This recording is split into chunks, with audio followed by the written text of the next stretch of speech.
কিরে, তুই না অনেক বড় অফিসার, অনেক ক্ষমতা তোর, দেখা দেখি এখন। তুই শুধু একবার আমার হাতটা খুলে দে, তাহলেই দেখতে পারবি আমি কি জিনিস, কি করতে পারি আমি তোকে। শালার পুত, এখনো তোর তেজ কমছে না? তোর তেজ কমাচ্ছি, তোর প্রেমিকাকে মেরে ফেলবো।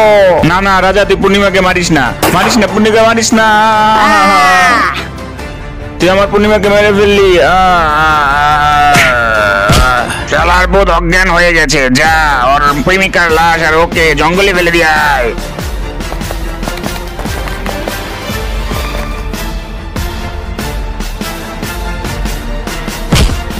কিরে চুমকি, এই শীতের সকালে তুই কোথায় যাচ্ছিস? এত শীত। আরে আপু, এই যে পানি আনতে চাই, আর জঙ্গলে যদি কিছু ফুল পাবো তাহলে উঠাই নিয়ে আসবো না।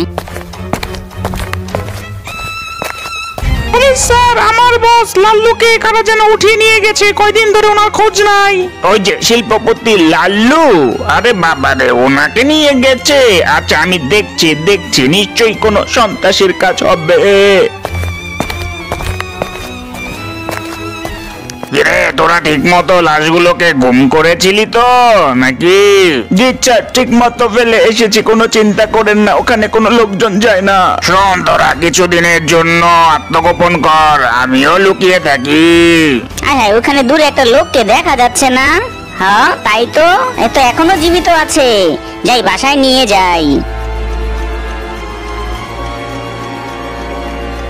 কিরে চুমকি, কোন অপরিচিত লোককে তুই আমার বাসায় নিয়ে আসলি রে? আপু, এই লোকটা অসুস্থ, জঙ্গলে পড়েছিল, তাই সুস্বাস্থ্যের জন্য আমার বাসায় নিয়ে এসেছি।